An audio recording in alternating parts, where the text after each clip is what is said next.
in the Z direction, this direction, is where we're seeing the residual tank quantities. And so that's what tells us with fairly certain terms the orientation of the vehicle.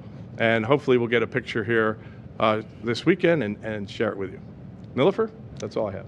Thank you so much, Steve. Next up, we have Joel Kearns. Joel?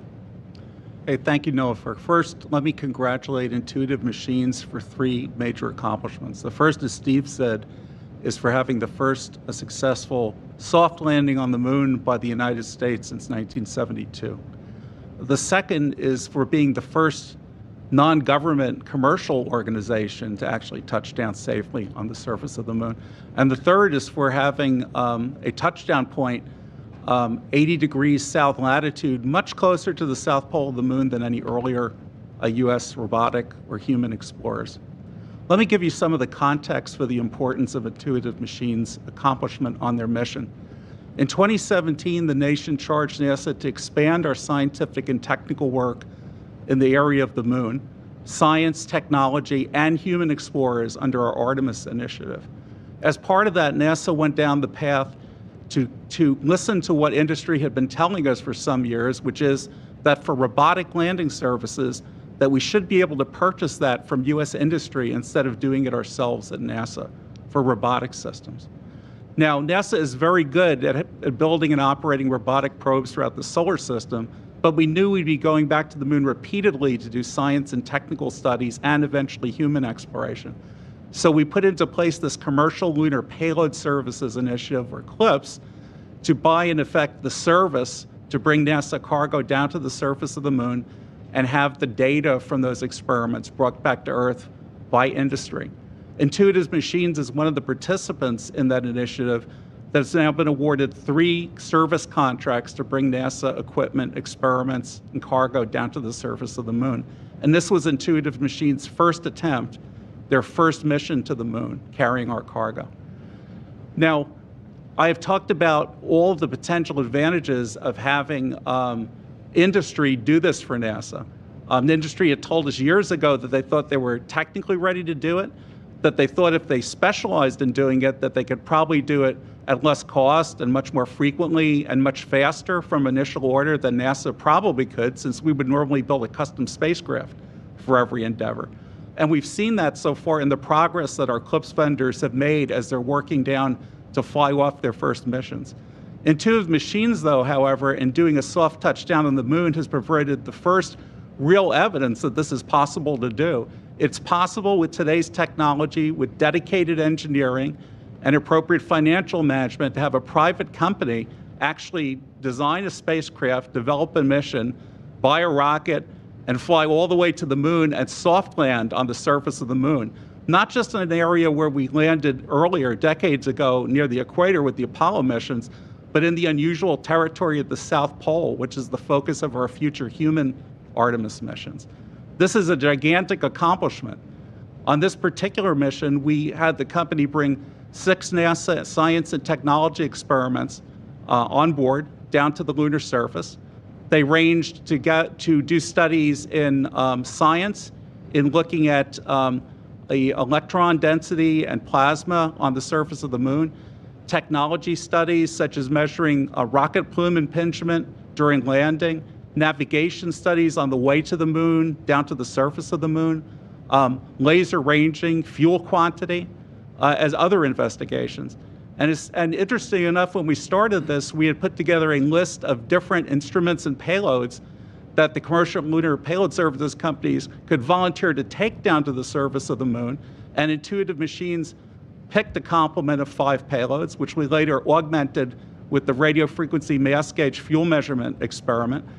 And Intuitive Machines picked a number of payloads and experiments from NASA to bring down, which, as Steve brought out, greatly benefited them during the execution of their mission.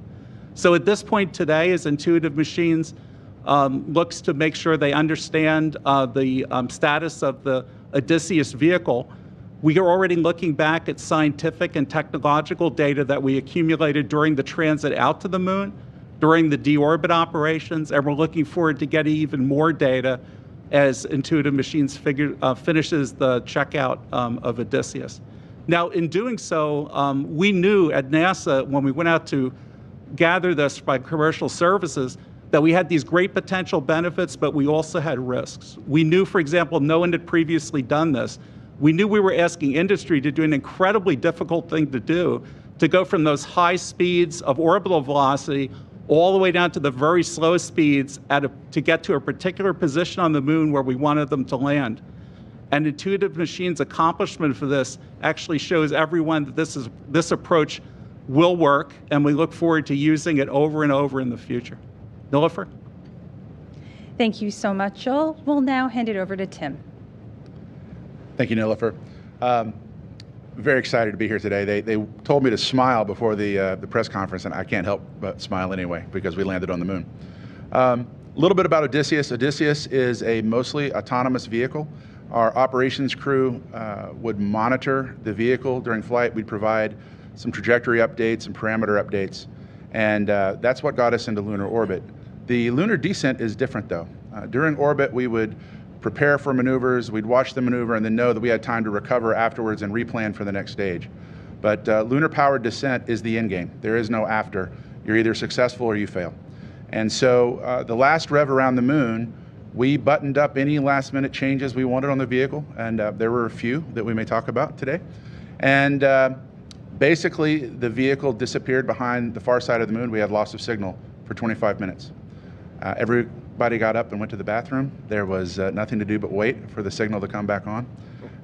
It was amazing how quickly we adapted to continuous communications during transit to regular losses of signal being a part of our life because we're circling the moon. Once we came up around the north pole of the moon, we were in a polar orbit. The vehicle was completely autonomous.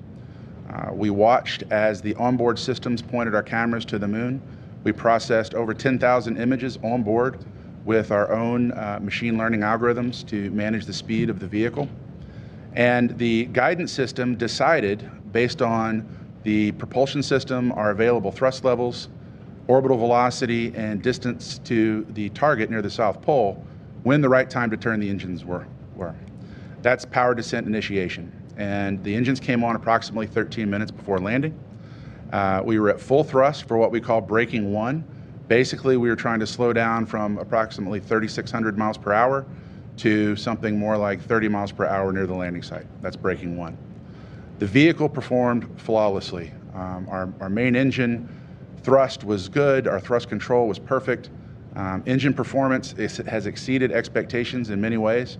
And flight control, my personal background, kept the vehicle pointed exactly where it was supposed to go for the entire burn. We monitored down until a pitch-over event. So early in the trajectory, the vehicle is basically flying sideways with respect to the moon, and we're flying in one direction, and the engine is slowing us down to take that velocity out of the vehicle. Once we get within a kilometer of the landing site, however, the vehicle goes into what we call a pitch-over. And this brings another set of cameras into alignment with the landing site. At that point, we lost comm, which we knew we would do because we switched from one set of antennas to another. And then we regained communications all the way until approximately 200 meters above the landing site. Then there was a tense moment where we did not have regular communications, but our dedicated radio and ground operations crew found the signal, and within an hour or so, we were getting the first data down from the surface of the moon. I could not be prouder of our operations team and our engineers for putting together Odysseus, which was a marvelous machine. And to look at the moon every night now and know that we have new hardware there that we had a hand in building in our lifetime, something I couldn't say before, it really was a magical day.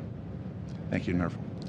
Thank you so much, Tim. And now, finally, we'll hand it over to Prasanth. Thank you, Nilofer. First and foremost, congratulations to Intuitive Machines. An amazing, successful landing success story. One of the things that we, from a technology and space tech, want to do is we want to go repeated access to various parts of the solar system to do this tech demonstration, because in our view, technology drives exploration. And we had a number of experiments on this, technology demonstrations on this lander, and one was called to be used operationally. And I'll talk a little bit about that. But this aspect of a successful landing really allows to, pointing on to what Joel said, is repeated access to the lunar surface. We have a slew of technologies we want to demonstrate, as well as many scientific instruments that we want to send for understanding the lunar environment. And by having a successful story like yesterday that happened, it allows us for setting up the next set of projects that we want to fly and demonstrate, right? One of the things that we wanted to do is trying to do as much as possible testing on the ground, but that only gets us to a certain technology readiness level, which is typically TRL 5, sometimes 6. What that means is we're not quite in the environment that we want to be in, and so this is why we want to go and experiment in space or on the lunar surface, wherever it happens to be. One of the big technology demonstrations on this landing was the navigation Doppler Lidar. We were hoping through the test of flying on this mission was to get it to TRL 6, which is the relevant environment, the lunar environment. However, with the successful ingestion of it during landing, we were able to get an operational system now, TRL 9, which is it's ready to be used from now on, right, as opposed to further testing. This wasn't totally by accident. The teams at NASA Langley Research Center that helped develop this technology did a lot of development over the years, as well as working with Intuitive Machines to see about ingesting this data if necessary. Fortunately, all that hard work came to bear yesterday when there was a technical issue, and the teams decided that, hey, it was best to try to do the switch and rely on this tech demonstration. Everything we understand from the telemetry received, which is limited to this point until we get all the data back, that the technology performed flawlessly. Better than expected performance. It acquired range and velocity data well above the required 5 kilometers altitude as it's descending. And the reason why we need this data for a successful landing is as landers come down, we would ideally like to have them come straight down. But because there's errors in all the operations of the system, you wind up being a little bit going laterally going there.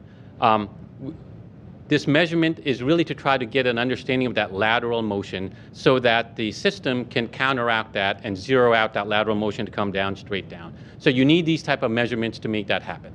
This is one set of technologies that allows to do that. There are a slew of other ones to make the landings even more reliable and safer that we hope to demonstrate on future landings. And so having this successful landing today allows us to gear up and get ready to do more of this going forward to enable the Artemis endeavor of repeated access to the surface and eventual landing of humans on the surface and sustained presence on the surface with infrastructure laying it down. And so this is the first step in allowing for that, and a great day for allowing us to get ready for more to come as we go forward. Thank you, Prasanth, and thank you to our briefers for those initial remarks.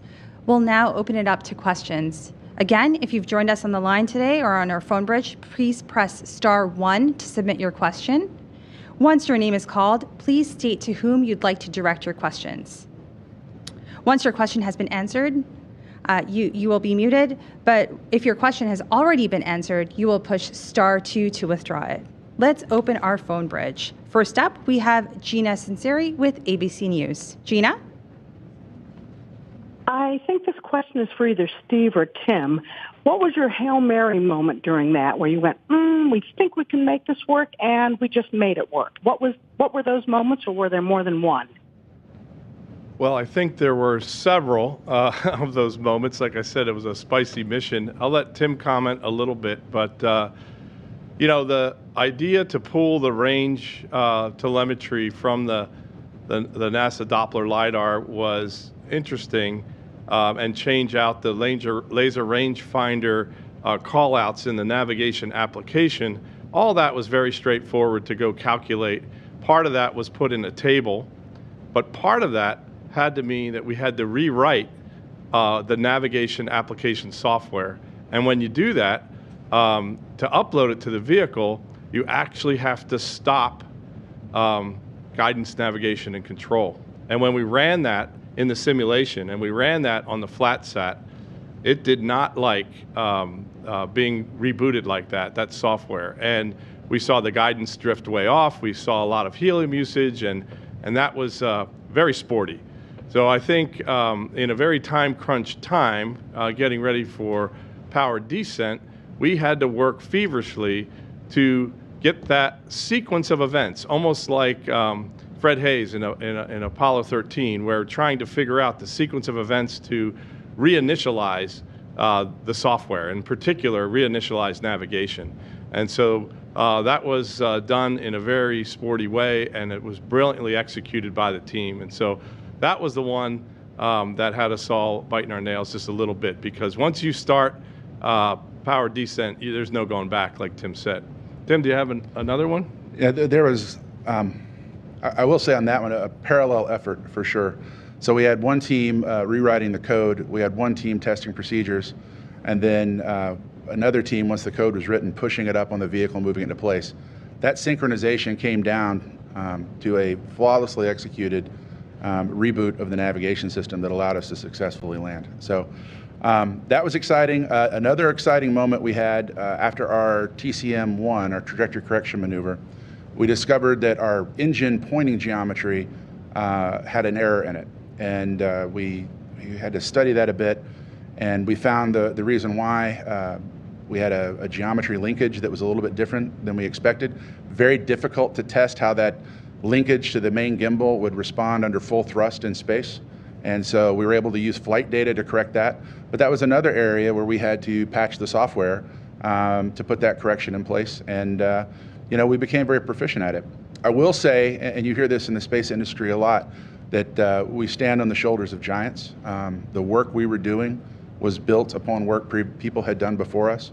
NASA's core flight software is a big part of what we do on the flight vehicle, and it has a lot of the capabilities to reload and reinitialize software built into it. And we were able to take advantage of that because of the foresight that people who had done space missions before had invested in that piece of technology, and we used it to great effectiveness going forward.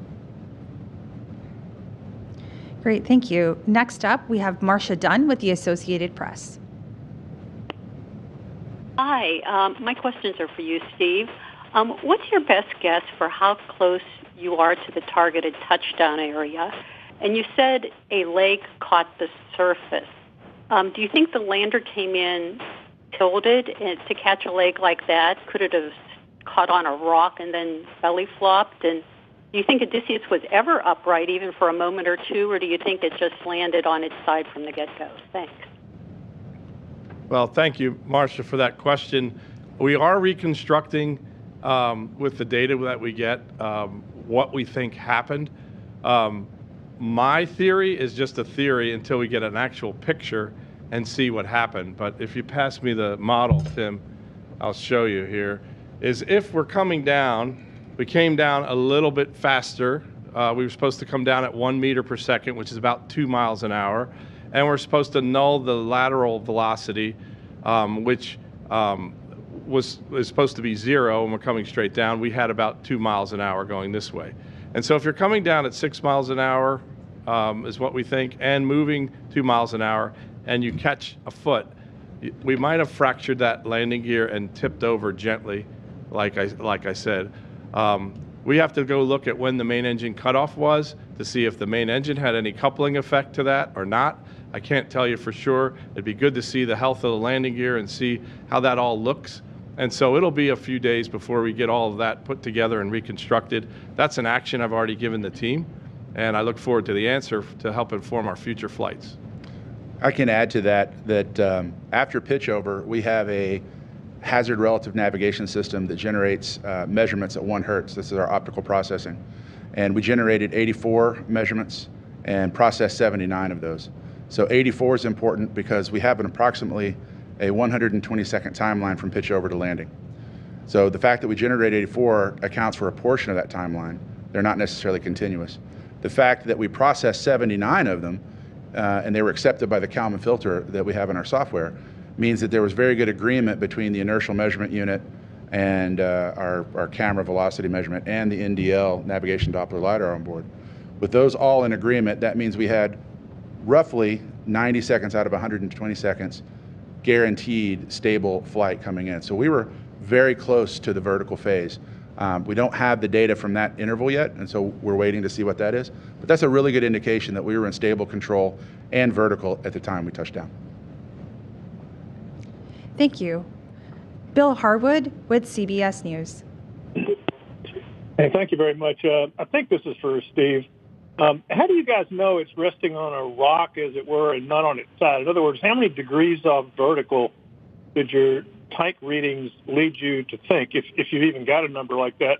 And are there any payloads on board that simply cannot work in the current orientation? Thanks. Well, I'll let Tim address part of it, but our reconstruction, based on how much power we're getting off of this solar array, says that it has to be somewhat elevated off the surface horizontally. So that's why we think it's on a rock, or the foot is in a crevice or something, to hold it in that attitude. Fortunately, for most of the payloads are exposed to the outside above the surface that's down, the panel that's down towards the surface. That panel only had a single payload on it, and it's not an operational payload. It's a static payload, and that one we're still going to try to take a picture of that payload if we can, and that would meet those objectives of taking a photograph of that art cube that's on that panel, and that one that's pointed towards the surface of the moon. So we're going to try to download all the pictures and see if we got that picture in view. Tim, any more insight? We also have some inertial measurement unit data. We've turned a lot of the flight instrumentation off on the vehicle for power management purposes, but before we did, we were able to get some packets and measure lunar gravity. And most of that lunar gravity was in the Z direction on that model, which is up along fairly close to level. So there is something, whether we've run into a slope, which would also explain a tip over if there was more slope than we anticipated at touchdown. So the inertial measurement unit gives a very strong indication that this is up, and those sensors are very, very exquisite. So it's a confirmation of what we're seeing from the tanks. Exactly what the material is that's underneath the lander is something we hope to get some imagery from over the next coming days and find out more. We're as eager to see those images as the public is.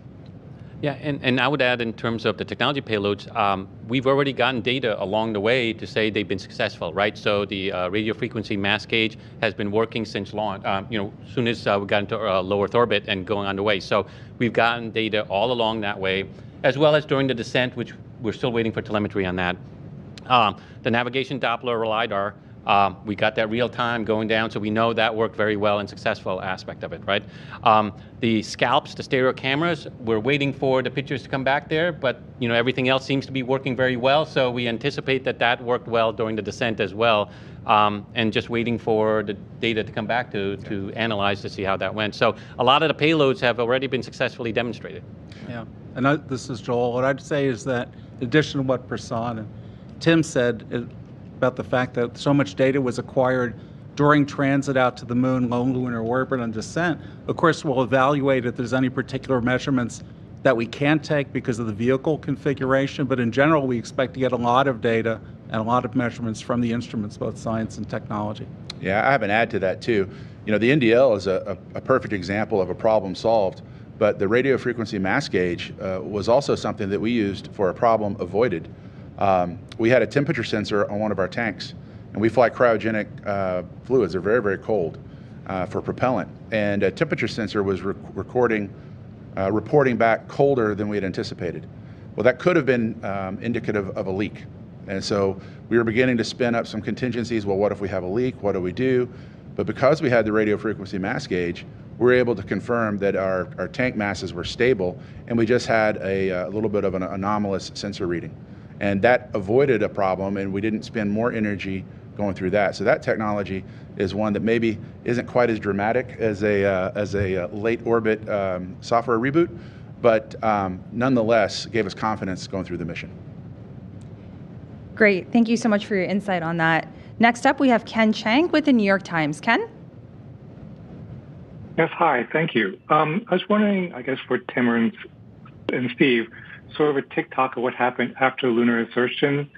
It looked like the orbit was lower than what was in the press kit, and then you had another burn that evening, and then you avoided the DOI burn, and then you had it moved up the the landing time. So I was wondering what the various orbits were and how that affected the landing time. And also, when did you find out that you had a bum laser altimeter? I missed the last part. I'll start with the first part. Kenneth, do you want to ask the last part again? When did you find out that you had a bum laser altimeter?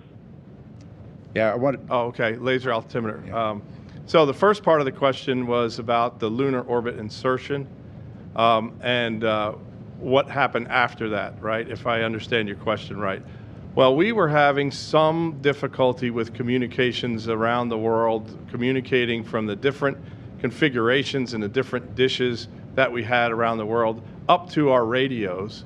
And we have Quasonics radios and Thales Alenia radios. And some of those Thales Alenia radios have a range beacon, and we have a frequency that we know, a carrier frequency that we're operating on. And some of the dishes were smaller around the world. So in certain parts of the world, we had a weaker signal, and we would lose that carrier lock. And when that carrier lock goes down, you can't get a good orbit determination. And there was a shift in the ranging beacon, so that shift and that turnaround ratio in the ranging beacon is such that you had some inaccuracy. We had some inaccuracy. So we got the best data we could possibly get going into our lunar orbit insertion burn. But what we found was that was slightly elliptical. Actually, it was elliptical, not highly elliptical, but it was elliptical orbit. And so we were not comfortable necessarily with the proximity to the South Pole area. We were a little too close for our own comfort. So we decided to come in and do a raise of our paraloon position, and we did that very quickly, autonomously, and put us in a safer configuration for the mission and be prepared. And that burn we did in such a way that it eliminated the need for a deorbit insertion burn, a very small burn, before we did powered descent. When we were looking at our position around the moon, we decided to take a laser rangefinder, power it on, and ping the surface to see how close we were, because we were having trouble with this orbit determination and this Doppler measurement that we were trying to get. And we saw that that laser didn't fire. And what we found was that there's a safety enable switch, because it's not an eye-safe laser. That safety enable switch is in the box and was not disabled. So it's like having a safety on a firearm. It's for ground processing, and that was an oversight on our part. And so those laser range finders could not be turned on, and we couldn't manipulate that enable switch or disable switch with the software. And so those rangefinders had been tested and would have worked if we'd had caught that oversight and removed that enable before or disable before flight. So I think that got your question. Tim, anything to add on that? No, that's right. I think the key thing was we have an incredible flight dynamics team who were able to determine that from the orbit we were in, we could raise paraloon with a lunar correction maneuver that they had built in with the foresight to trim the orbit if we had some unexpected conditions. And it basically put us into our descent orbit about 4 or 5 revs before we nominally would have done that. But the orbit still phased over the landing site in the right way and gave us a great opportunity to execute powered descent. Thank you so much for that. Lauren Grush with Bloomberg. Hi, thank you so much for taking my question. I think this might be for Steve or Tim.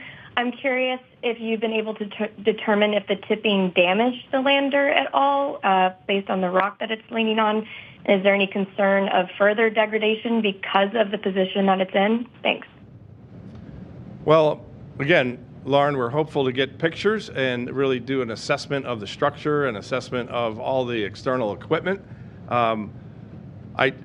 We are hopeful that the top deck solar array is not damaged. and that as the sun comes around the lander, we'll be able to get some power generation from the top deck solar array, which is now vertical. And so we'll see what that means. But so far, we have quite a bit of operational capability, even though we're tipped over. And so that's really exciting for us, and we're continuing the surface operations mission as a result of it. Thank you. Next up, we have Andrea Felder with the Houston Chronicle. Andrea? Hi. These questions are for Tim Crane. That final orbit you took, I just want to make sure that was specifically to implement the software patch to use NASA's Lidar tech demo for landing. Also, Tim, on Twitter, or excuse me, X, you mentioned a big roll maneuver. Was this part of the plan? If not, what caused the roll maneuver, and did that create any complications? And finally, I was hoping you could walk us through some of the communication issues experienced right after landing. Was it difficult to get a signal because it was at an angle, or was it other challenges related to being on the South Pole? Thank you. Thanks, Andrea. I did not catch the first part of your question. Could you repeat that? Sorry, the first part was, that final orbit that you took that kind of pushed back the landing. Was that specifically to implement the software patch that helped you land with the NASA's Lidar tech demo? Yes. Okay. Thanks. It was. We were in good position to land at approximately 3:30, but the procedures that Steve was talking about. What order do we bring down the flight control, the guidance? Do we inhibit RCS? How do we do that in such a way that there's no unexpected consequence on the vehicle? For example, if we turned off guidance, navigation, and control, but didn't turn off the RCS control valves, they could listen to noise on the computer instead of controls to zero, and we could open up the valves and lose control. So we were very, very deliberate about working through in what we call a flat sat, which is basically the spacecraft equipment laid out in a lab driven by a simulation. We were very deliberate about working that procedure so that when we shut the software down, we could bring it back up safely and there was no harm to the vehicle. We had the patch ready in time for the first landing attempt, but we hadn't come to a satisfactory procedure yet, and we had to get it right. And so Steve and I conferred. It would be a little bit more fuel to catch the abort once around. But again, our flight dynamics and automation team had written software that gave us a great amount of flexibility to control Odysseus. And we're really at a special time in our lunar program at Intuitive Machines, where most of our operators are also the subject matter experts who built these systems. So we had incredible insight what was going on. We had great confidence we could make this work, but we needed a little bit more time. And so we made the call to abort once around and implemented the patch at that time, so that when we had that final orbit, we were in high confidence of landing.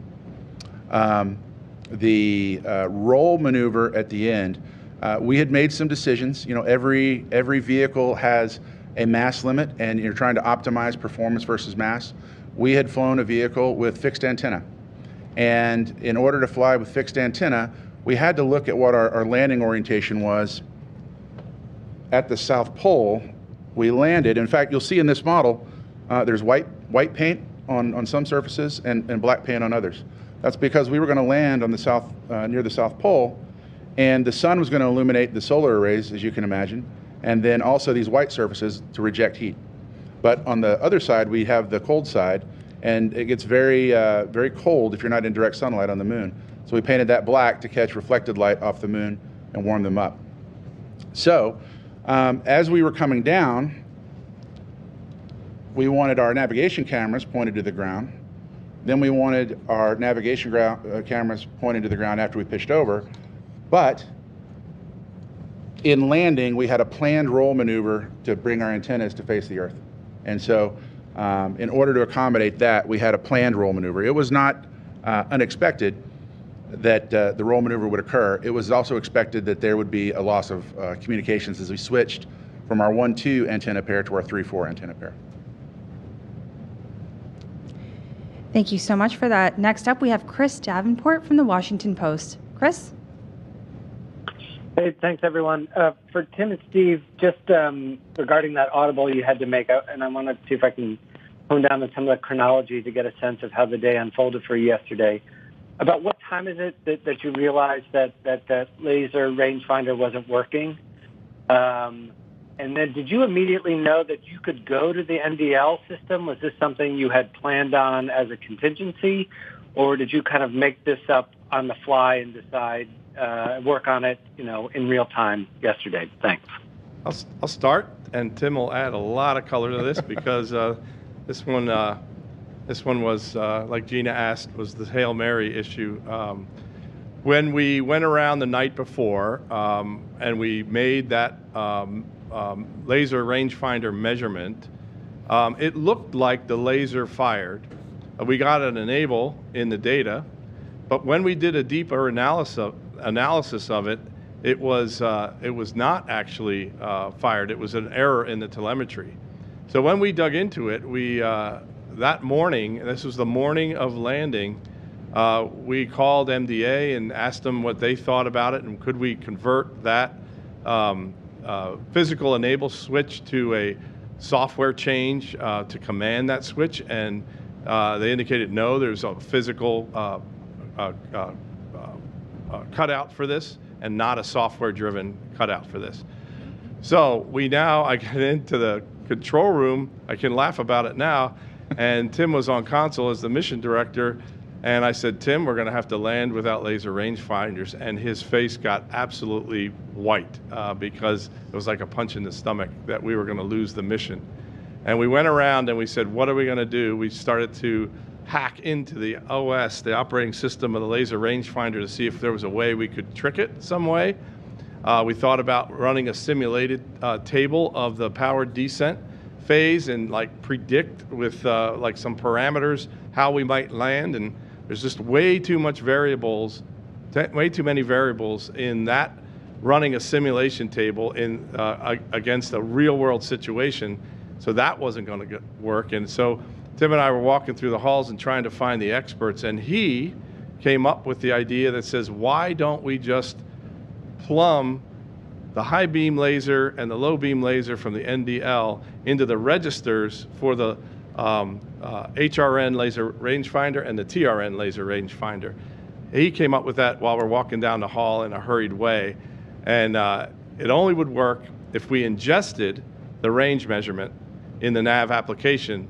And we had done that because we had worked with the team at Langley for so long with the NASA Doppler Lidar that we were able to have that instrument in shadow mode to give them better quality data. And because it was in shadow mode, we had that measurement in the navigation application. And it was just a brilliant piece of insight by Dr. Crane to say, let's clear the register and put those two lasers in as the actual makeshift laser rangefinders. So that's kind of how it unfolded, and we needed more time, so we delayed and took the risk and said, let's delay an orbit and switch to a later landing time, because the landing time was originally around 3:23 or 3:24, and we delayed till 5:24, as you know, based on a 2-hour orbit around the moon. So Tim, anything else? Yeah, it sounds easy in retrospect. We had the navigation Doppler Lidar already plumbed in the navigation system and had the range rate data, so the 3 beams on the NDL produce a velocity measurement, as Prasoon had talked about. They also produce a range measurement. And we were not using the range measurement. We had just the range rate as a backup to our optical systems. But because it was already plumbed in there, we had to rewrite time tags into our measurement loader. But the challenge was the lasers. So we have these 2 navigation pods on the vehicle. If you can zoom in there, maybe not. Anyways, there are these 2 navigation pods that have the cameras. There you go. 2 navigation pods on either side of the vehicle that have cameras, and the laser rangefinders point in the same direction as the cameras. And those angles were optimized for our flight trajectory to give us the best measurements to land softly. The NDL was under one of these, and its angles were optimized to test the extent of its performance, not necessarily to feed our navigation system, but to test the sensor, because it was a technology development. So after we figured out we could write the measurements into the laser rangefinder, we had to quickly tell the computer that the laser beams were pointed in different directions.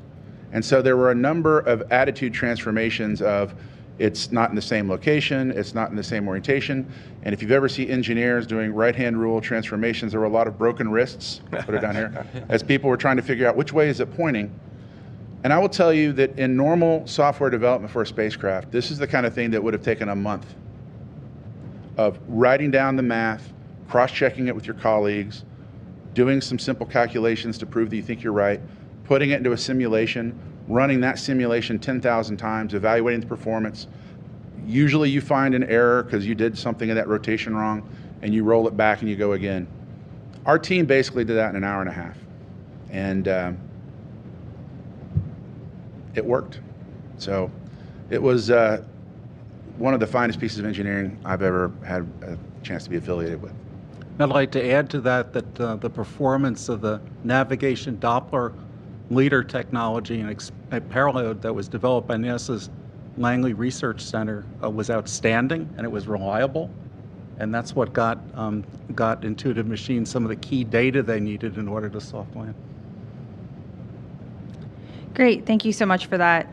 Eric Berger with Ars Technica. Eric?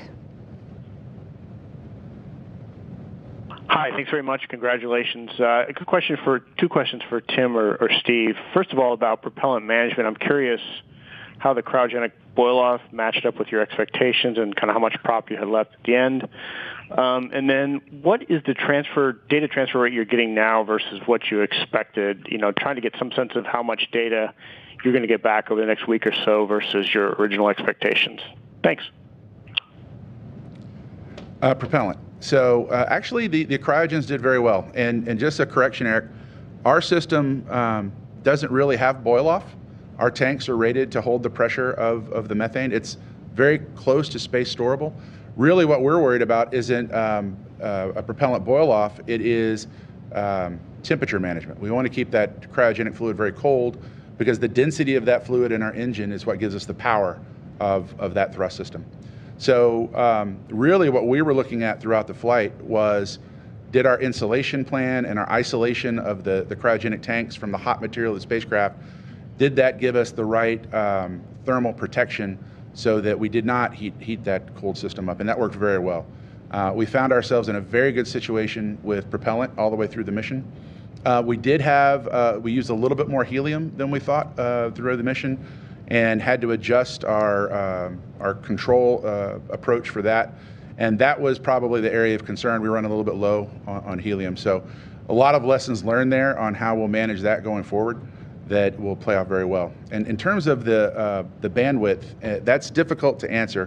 One of the things that's happening right now, we built fault detection technology into our comm system that if we're not getting a command heartbeat up on 2 of the antenna pair, it will go through a sequence of powering the radios off, restarting them, and then if they still don't get the heartbeat command signal from the Earth, then it switches to the other antenna pair.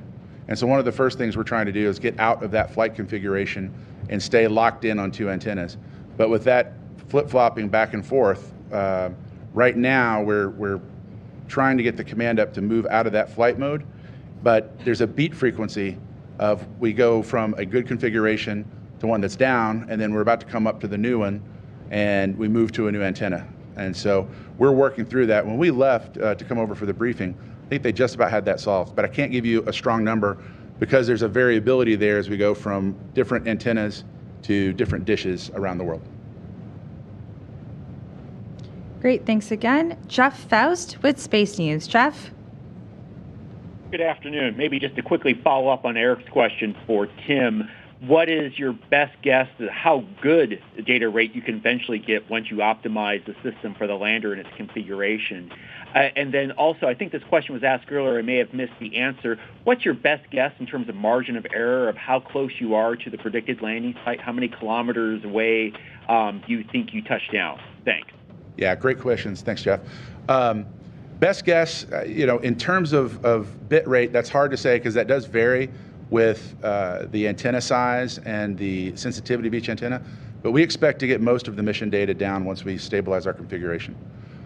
In terms of landing accuracy, without precision navigation sensors on board, the best you can expect to land on an IMU-only landing system would probably be in the 4 to 5 kilometer range.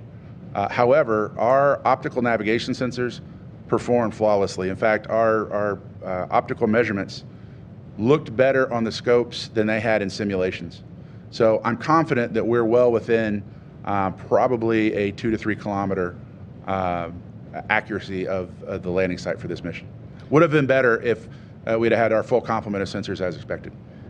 And just as a closing point, Jeff, on this question is that we're planning, working with the Lunar Reconnaissance Orbiter and the Arizona State University faculty to do a pass to see if LRO can locate our position precisely and give us a latitude and longitude. And we expect that measurement, that pass to occur this weekend. Thank you so much for that. Joey Roulette with Reuters. Joey? Hey, thanks for doing this. Question for Tim or Steve. Since the lander is on its side, I was wondering if you could go into how that will limit what the lander can do, which operational capabilities are impacted by that, and which science objectives, if any, won't be able to be conducted because it's on its side. Thanks. Well, I'll comment initially. Like I mentioned, we don't have active payloads on the panel E, I believe, is what's facing the surface of the moon. And so therefore, the active payloads that need communications and we need to command and we get the telemetry out are all exposed to the outside, which is very fortunate for us. We do have antenna, however, that are pointed at the surface, and those antennas are unusable for transmission to Earth, back to Earth.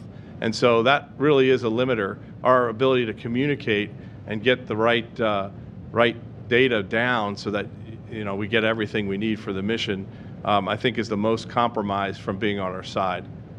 Anything I missed, Tim? No, that was it. Well, maybe one I just thought of is I was telling you before about the solar panel on the top deck. We had to angle that at about 30 degrees tilt up for landing on the South Pole. That was one of the engineering changes we made when NASA asked us to move towards the South Pole region. Now we've tipped over and we don't know the health of that solar panel. It would be great to get a picture and or wait until the sun comes around and see if we get any battery charging off of that solar panel. So we'll see. We're in a great state of charge with the batteries. We're getting plenty of sun on the now horizontal solar panel, and we'll just have to wait and see with that other panel. Thank you so much. Jonathan Siri, Fox News. Thank you for taking my question, and congratulations, everyone. My question is also for Tim or Steve. Your team had to essentially rewrite the instruction manual several times while in history.